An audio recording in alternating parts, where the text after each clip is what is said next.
Então, bem-vindos também aqueles que estão aqui acompanhando pela internet. Nessa noite, nós vamos falar de um tema básico na verdade, do Evangelho de Jesus. Por que será que meu celular está baixo? Que é esse pobre de espírito de que nos fala Jesus, lá no capítulo 5, no versículo 3 do Evangelho de Mateus. E o versículo diz assim: bem-aventurados os pobres em espírito, porque deles é o reino dos céus. Bem-aventurados os pobres em espírito, porque deles é o reino dos céus. A primeira questão que nós vamos ver aqui é o que seria esse reino dos céus, né? Que seria a recompensa que estaria sendo oferecida para quem fosse o que Jesus denomina pobre de espírito. Na verdade, à luz da doutrina espírita, que é uma das principais modificações, né, feitas na doutrina espírita em relação às religiões tradicionais, é que nós entendemos esse céu não como local determinado, né, que esteja acima do firmamento ou num determinado local. Esse entendimento de céu, de reino dos céus, né, e como Jesus falava já no seu evangelho para nós, portanto, não é um ensinamento novo da doutrina espírita, e sim, tiramos essa interpretação do próprio evangelho de Jesus. O que ele dizia para nós, há mais de 2000 anos atrás, que o reino dos céus está dentro de nós.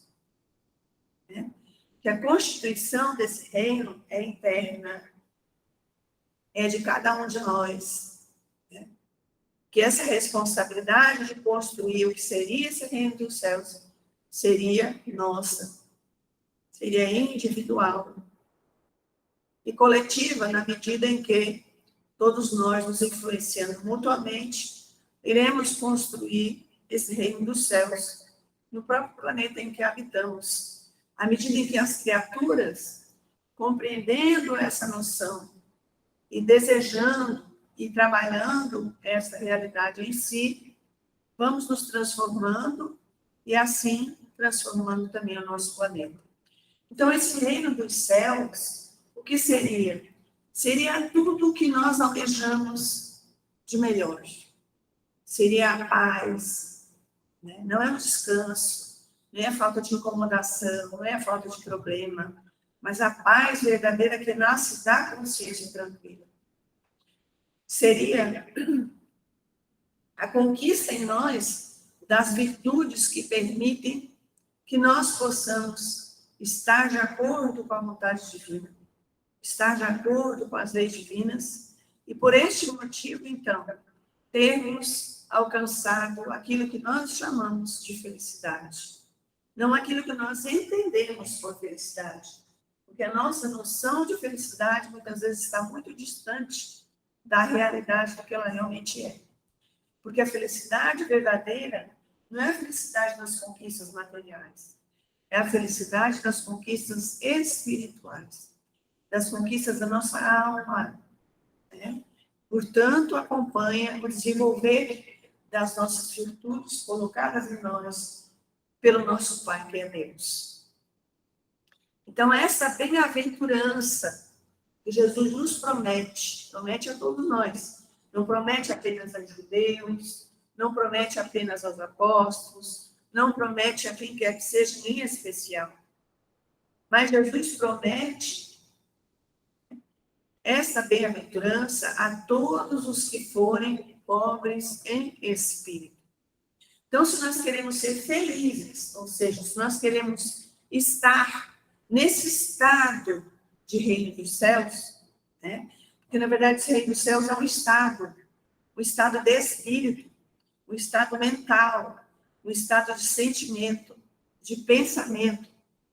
Nós podemos estar, muitas vezes, reunidos em muitas pessoas, e cada um estar num determinado momento de vida, numa determinada realidade interna, Muitos poderão estar no que poderiam denominar como o próprio inferno, no sentido de estar afastado desse reino dos céus, no sentido de estar em erro, de estar em queda, no sentido de estar sem paz interior, distante do cumprimento das leis divinas, em sofrimento e em dor causadas pelos seus próprios erros, né? Então, alguns podem estar nesse estado, porque assim como esse céu não é um local determinado, onde as pessoas, então, recebem ou não autorização para entrar, né, nessa alegoria que se formou na nossa cultura, esse inferno também não é um local determinado, onde são excluídas determinadas almas, determinados espíritos que não alcançaram um limite mínimo, né, de condição para entrar naquilo que seria o céu. Não entendemos assim, entendemos diferente. Entendemos que isso é interior, que é uma questão de sentimentos e pensamentos, que é uma questão de como nos comportamos, de como agimos e de como sentimos na vida, né? Então, podemos, junto de uma multidão, alguns estarem no estado mais próximo do céu, porque no nosso nível nenhum de nós está, né? Não implantamos ainda esse reino de Deus em nós, porém mais próximos do que os outros que estão ao lado, às vezes na mesma família, no mesmo grupo de amigos, na mesma sociedade, mas estamos todos, muitas vezes, em diferentes situações evolutivas, assim falamos na doutrina espírita, em graus diferentes de evolução, em momentos diferentes da nossa vida maior, que é a vida do espírito, né? Na qual passamos diversas vezes aqui pela matéria, pelo plano material, ganhando corpos físicos, né? Construindo corpos físicos que terão determinado tempo de vida e que depois perecerão, né? Os corpos físicos se morrem, porém os espíritos que constroem esses corpos físicos, que são os responsáveis por esses corpos físicos, né? Eles não morrem, eles seguem vivendo a vida que é eterna, que já era antes da morte do corpo, da entrada na vida material, e que prosseguirá depois na entrada na vida no plano espiritual. Mas, embora estejamos encarnados ou desencarnados, podemos trazer dentro de nós muito desse reino dos céus que nos promete Jesus. Implantando cada vez com mais vontade, com mais esforço, com mais direcionamento, com mais retidão, as qualidades que Deus coloca em todos nós, para que nós possamos, então, alcançar esse estado cada vez mais dilatado de consciência, que nos permitirá agir em conformidade com as leis divinas, não crescendo, e assim atingindo cada vez graus maiores de perfeição, de acerto, não é? De propriedade das nossas ações, das nossas palavras, dos nossos sentimentos, dos nossos pensamentos. Esse discernimento que esse aumento de consciência nos permite é que vai aos poucos nos puxando para frente, nos levando passo a passo a galgar cada vez um degrau superior nessa nossa evolução, né?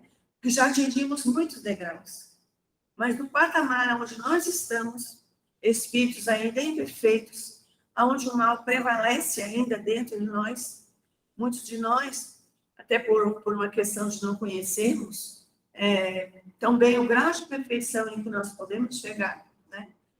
Nós nos consideramos já pessoas boas, né? Pessoas que já alcançaram determinado grau de condição espiritual. Mas quando vamos compreendendo e comparando, especialmente com o nosso modelo, com o nosso exemplo, que é Jesus, nós vamos ver a distância que nos separa desse exemplo. Quão longe ainda estamos disso, que é o nosso modelo e o nosso exemplo na Terra, que é Jesus, o nosso Mestre. Se formos estudar o Evangelho e vermos como ele se comporta nas suas diversas situações, vamos ver que existe uma grande distância entre nós e ele. Mas como ele disse para nós há 2000 anos atrás, está lá no Evangelho escrito, para que nós possamos ler e estudar a qualquer momento, que nós também poderemos ser como ele, que nós também poderemos fazer como ele. Mas para isso, para conquistar esse reino de Deus, esse reino dos céus, que é o reino de Deus, dentro de nós, é preciso que nós sejamos pobres em espírito. Então, o que vem a ser esse pobres em espírito é onde nós vamos focar, já que é tão importante para nós atingir esse tipo de qualidade, não é?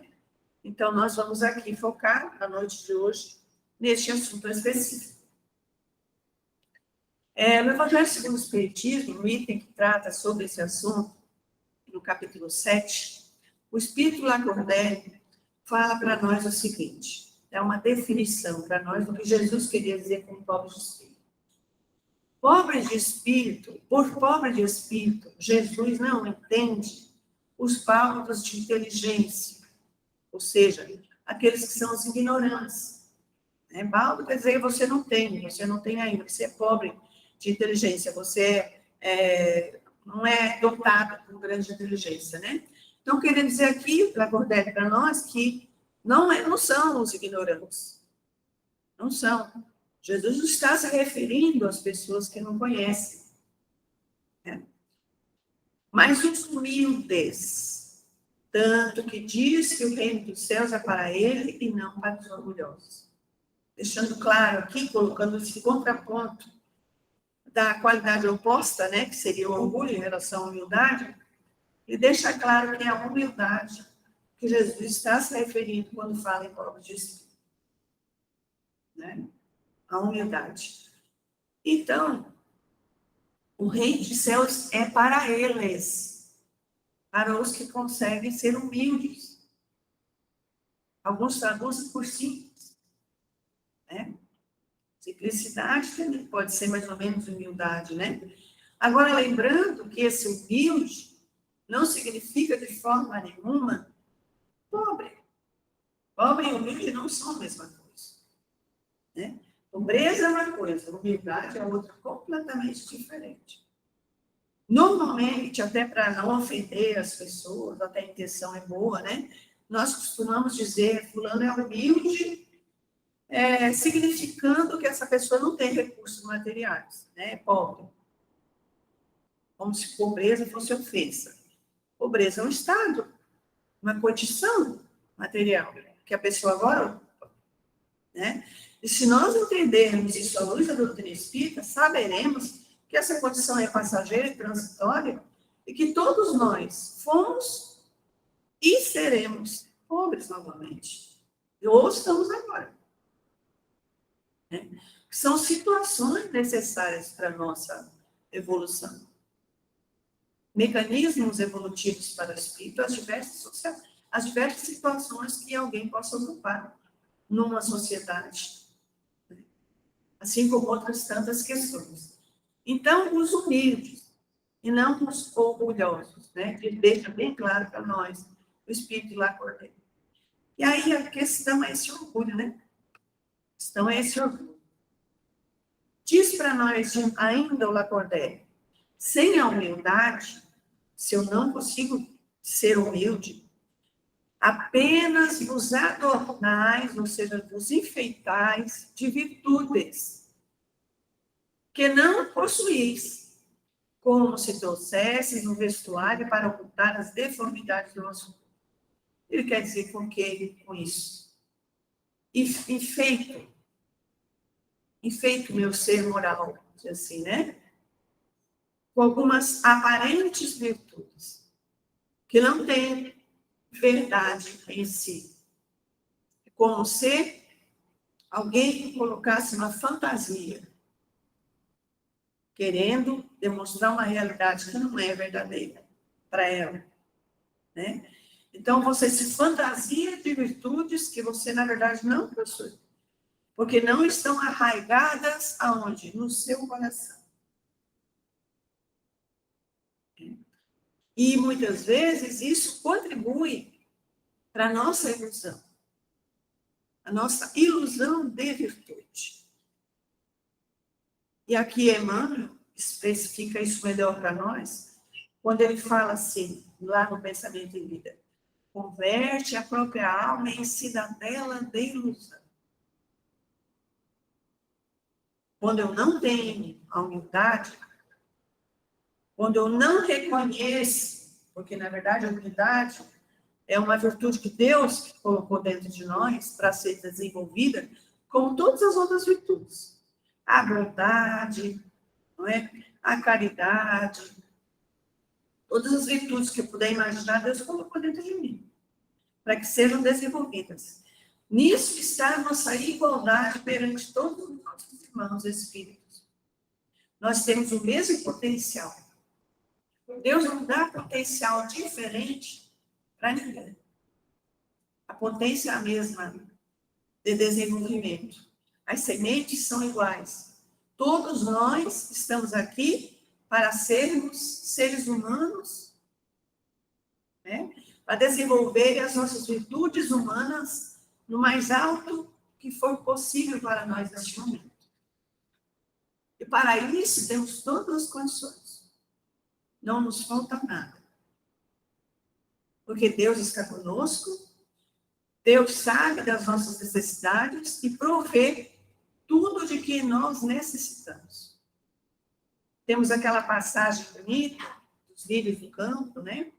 Que fala também dos passarinhos, dos animais. Deus provê a eles o alimento na natureza. Deus provê. Então, Deus nos provê o nosso alimento espiritual também, assim como o nosso alimento material. E se porventura passarmos necessidades materiais, é porque isso é necessário para o nosso espírito, para o nosso fortalecimento, para o desenvolvimento das nossas virtudes, para que eu tenha condição de, lutando contra as adversidades da matéria, fortalecer o meu espírito e sair dessa vida vitorioso porque mais forte. Não vitorioso porque conquistou coisas materiais, mas vitorioso porque mais forte, vitorioso porque desenvolveu potenciais da sua inteligência, porque teve que aprender muito para construir alguma coisa no mundo material, não é?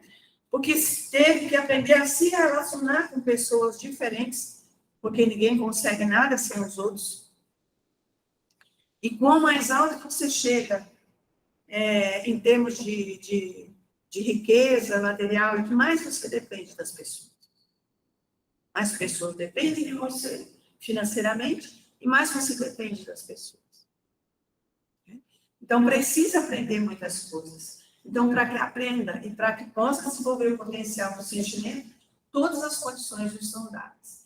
Mas, se nós não tivermos a humildade, que é esse atributo dentro de nós, que faz com que nós consigamos reconhecer quem somos de verdade, sem ilusão, olhar para as nossas atitudes, olhar para quem somos e entender que nós somos, sim, filhos de Deus, que nós temos, sim, todos os méritos que os nossos irmãos têm nesse sentido, todo o potencial que os nossos irmãos têm, e por isso temos valor. Porém, estamos ainda a caminho da nossa evolução. Não somos espíritos perfeitos. O mal ainda domina dentro de nós. Isso não quer dizer que o mal está fora e nos influencia de fora para dentro. Não é assim que acontece. O que acontece, na verdade, é que esse inimigo está dentro de nós. Nós temos ele dentro de nós pelo vazio e precisa ser preenchido pelo desenvolvimento das qualidades que Deus em nós coloca. Só Deus nos basta, dizia Teresa d'Ávila, num poema que ela fez. Só Deus. Deus nos basta. Quando ela fala Deus nos basta, é porque é tudo de que nós precisamos para evoluir, para desenvolver as nossas virtudes em nós, porque Ele nos provê tudo. E porque nós não somos nada sem Ele. É o nosso Criador. E é aquele que vai nos levando rumo à evolução. Porque não está fora Ele está fora e ele está dentro de nós. Se nós aprendermos a olhar para dentro de nós e buscar esse Deus que fala pela nossa consciência, que fala dentro de nós. Se buscarmos esse nível de reflexão, vamos fazendo com que isso seja cada vez mais despertado, cada vez mais consciente. E então, nós vamos descobrindo quem somos. E desenvolvendo os nossos potenciais. Entendendo as nossas fraquezas. Apoiando a nós próprios nos momentos de queda. Porque o amor é para o próximo, é para Deus, mas é também para nós. E nós necessitamos demais desse amor de Deus por nós. E Ele nos ama. Assim como é pedido a nós, que nós o amemos acima de todas as coisas. E esse amor significaria o quê? Que nós ficássemos bajulando Deus? Oh, Deus, você que é grande, belo, maravilhoso. Não. Isso tudo significa e funciona para nós como uma forma de nos convencermos dessa grandeza. De nós nos ligarmos a essa grandeza. Nesse momento de adoração que nós temos na nossa prece. É necessário para nós. A adoração. Porém, ele não precisa da nossa bajulação. Porque não tem nada que eu possa fazer por Deus. Nenhum de vocês pode fazer nada por Deus. Só o que Ele quer de nós é para o nosso bem, que nós tenhamos a condição de seguirmos no caminho reto, rumo à felicidade e à perfeição. Desenvolvendo esses nossos talentos. E para que nós possamos fazer isso, é preciso que nós entendamos onde estamos nessa caminhada evolutiva. A ilusão neste momento só nos faz estacionar onde estamos e como estamos. E podemos sim, por mantermos essa ilusão, ficarmos vidas e vidas, repetindo as mesmas situações. Quem, durante essa vida mesmo, já não passou por diversas vezes pela mesma situação? Por quê? Né? Se eu estou aprendendo uma matéria na escola e já aprendi, o professor faz a prova, eu passei, eu não preciso mais aprender aquilo, eu já sei, eu passo de ano, não é assim? É assim com Deus também. Se a lição se repete, é porque existe algo nela que ainda não foi aprendido como deve ser. Então, observar as situações que se repetem na nossa vida são uma bela maneira de nós buscarmos o que precisamos aprender agora, neste momento. E aí, então, quando nós estamos nesse mundo de ilusão, auto-ilusão, que na verdade ninguém nos coloca lá, nós próprios escolhemos estar nessa ilusão, né?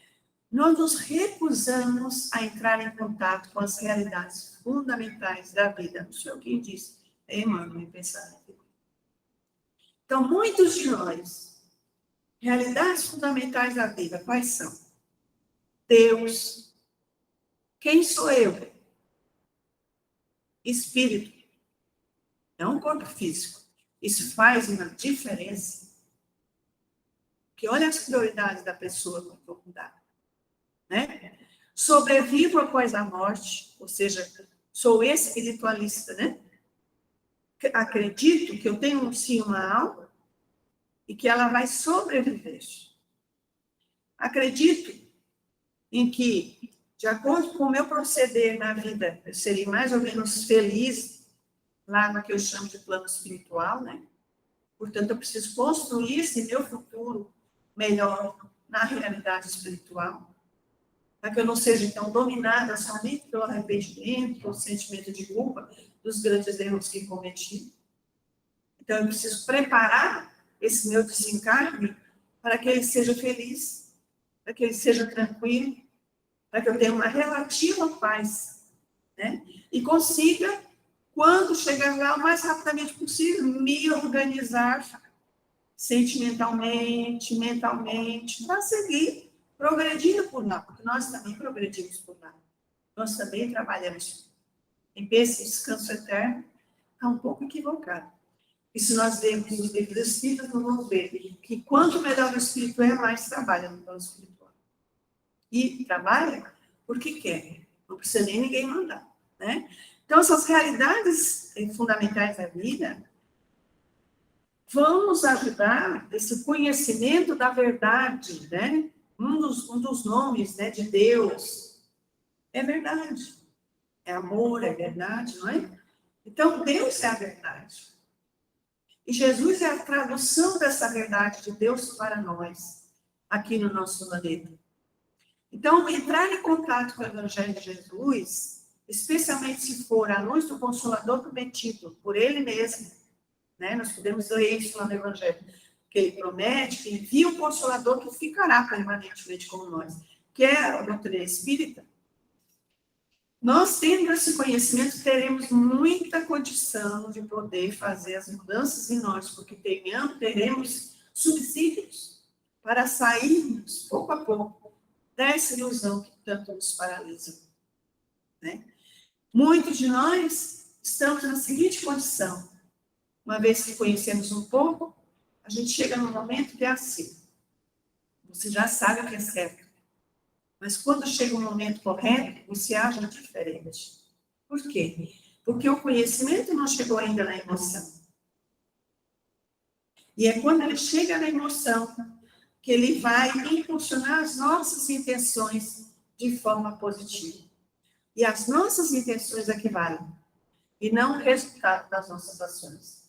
Muitas vezes, o resultado, fruto de uma ação minha, que era até no sentido do mal, pode ser um bem para alguém. E o contrário também acontece. A ação é boa, mas o resultado não deu certo. Mas importa para nós a emoção, o sentimento e a intenção que nós colocamos nas nossas ações.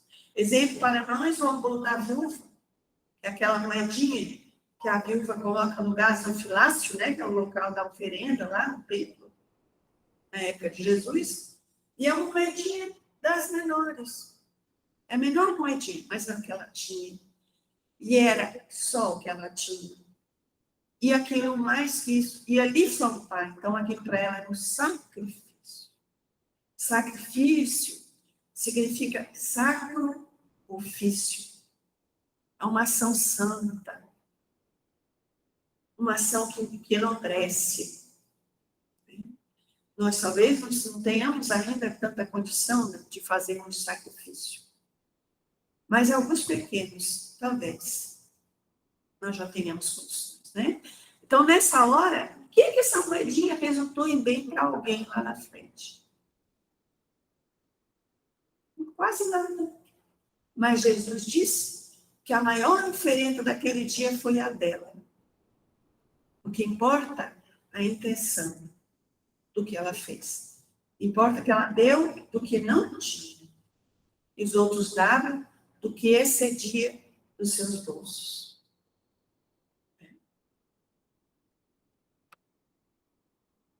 Então, a humildade, que é esse se reconhecer com o valor, não é se colocar para baixo. Ser humilde não significa se colocar para baixo. Ser humilde é reconhecer quem você é. Quais são suas qualidades, mas também quais são seus defeitos, em que pontos você erra, em que pontos você acerta. E fazer o quê? Porque daí, uma vez que você enxerga, você joga a luz nas suas ações e nos seus sentimentos. Esse iluminar é que faz com que essa treva se dissipe dentro de nós.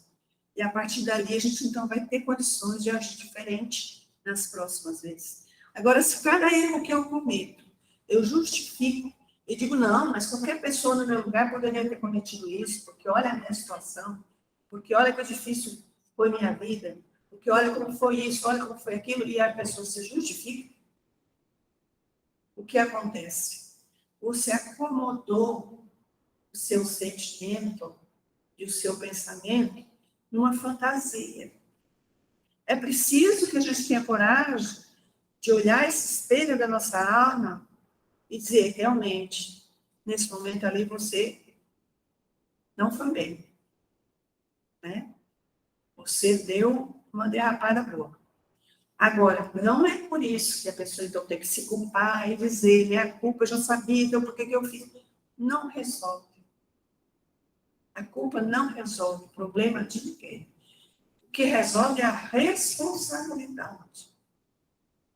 Né? É a gente, então, assumir um compromisso consigo de reparar, de fazer diferente, de se esforçar para isso, tendo a consciência de que talvez não seja tão fácil. Mas caminhando nessa direção. Né? Então, essa humildade nos faz ver o próximo, porque a lei maior, que é de amar a Deus, acima de todas as coisas, é o próximo como a ti mesmo. Quando chega no próximo, primeiro eu. É de trás para frente. Primeiro eu preciso me conhecer, fazer um balancinho geral moral, diário e sempre. Não é só uma vez na vida, né? Para que eu possa saber que realidade eu tenho para saber onde eu quero chegar. A gente faz assim nas coisas materiais e nas coisas morais, não. Por quê? Né? O que eu preciso aprender para entender melhor certas coisas? O que eu não estou entendendo ainda? Buscar esses conhecimentos. Buscar essa luz. E o principal para nós aprendermos nesse momento evolutivo é o Evangelho. É o Evangelho. É a nossa evangelização que vai fazer diferença. Porque hoje a humanidade já conquistou um padrão intelectual muito bom. Porém, a moralidade não acompanha. E é por isso que, em vez de curar doenças, nós fazemos guerra. Nós escolhemos, como humanidade, ao invés de acabar com a fome no mundo e outros tantos problemas que nós temos, né? Fazer guerra. Não é? O dinheiro que gasta com a guerra, eu não sei a conta, mas eu tenho certeza que daria para resolver grande parte dos problemas materiais e ambientais. Né? Porque são verdadeiras fortunas. E outras tantas coisas mais, né, que a gente poderia falar aqui. Então, se nós temos essa humildade dentro de nós vamos encarar o outro ser humano como iguais, como seres filhos do mesmo pai. Né? Não interessa a condição em que ele está hoje. Se nós acreditamos na reencarnação, mais fácil ainda entender isso. Ah, fulano hoje é pobre, fulano hoje é rico, fulano é hoje. Né? É como se assim, ó, eu estivesse tratando as pessoas, porque hoje eu estou assistindo a roupa X. Hoje eu só gosto de quem está de amarelo. Né? É mais ou menos assim. Quando a gente vem numa encarnação e escolhe X tipo de pessoa, porque essa presta, essa não. É como se eu parasse, entrasse numa determinada ideia de que durante hoje só quem está de azul que vai chegar perto de mim. Né? É ridículo. E é ridículo também esses preconceitos que nós criamos. Né? Eles não se sustentam. Então, a fraternidade, sim, se sustenta. Porque nós vamos mudando de família, porque nós vamos mudando de corpo, porque nós vamos mudando de país, porque nós vamos mudando de corpo, nós vamos mudando de sexo ao longo de várias vidas. Né? A gente vai compreendendo isso. Então, a gente aprende a ser mutuamente benevolente. Porque se eu quero bem para mim, e eu sei que dói as coisas ruins que fazem comigo, eu não quero o mesmo para o outro. É a regra áurea, né? Fazer ao próximo aquilo que gostaria que fizesse a si mesmo. E é fácil também eu ser tolerante. Porque se eu vejo meus defeitos, como é que eu posso esperar que o irmão seja perfeito? Como é que eu vou achar que alguém, porque não tem um defeito igual ao meu, porque tem uma qualidade diferente da minha, é então pior ou melhor do que eu por conta disso? Somos todos seres em evolução. No que eu sou melhorzinho, o outro é piorzinho, e assim vai, e a gente tem que se dar a mão para crescer junto, é só isso. Então, essa tolerância vai despertando. E também o perdão, porque mesmo que a pessoa erre conosco, nós vamos entender que muitas vezes nós erramos com os outros. E nesta vida, e muito mais em outras. E que nós somos desejosos do perdão. Tanto isso é importante para nós, que lá na oração dominical, Jesus condiciona o nosso pedido de perdão a perdoarmos o próximo.